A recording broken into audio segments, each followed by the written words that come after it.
It's really important for me as an individual who grew up as a kid who really loved music to see music in schools, and not only me being as the teacher telling the kids what they need to learn, but the kids having a voice in what they learn as far as music and art.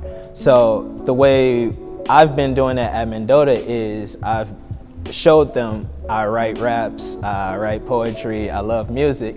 Now how can we work together to make some really cool songs that are educational, that show what you guys are really feeling?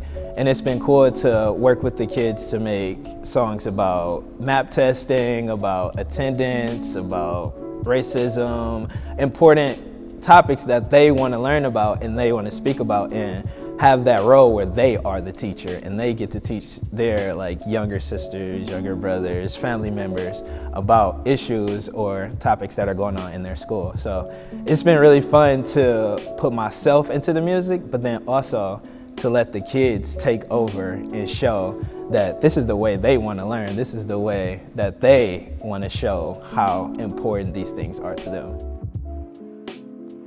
Growing up in Milwaukee, I knew right away that I learned better when there was music involved, there was poetry involved, there was Tupac, there was Biggie, Jay-Z, those things where are artists relating to my life outside of school. When I heard that music, I knew that these are people who are teaching me in a way. So knowing that when I was growing up, it was important for me to have that music and have someone talking to me in an artistic way.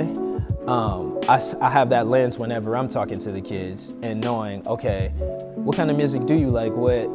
Because you hear those stories within those artists that they have as favorites, and then you get to connect with those kids better. So if I didn't come to school with thinking about how I was as a kid, then I don't think I would connect with the kids as much. So every day when I come into Mendota, I think about the things I was going through when I was a kid, when my dad passed away, when I was listening to Tupac and crying walking down the street, listening to certain songs. It was important for me to have that art, so I want the kids to know that they don't only have to listen to it, they can also have that as a positive way of venting or expressing themselves too.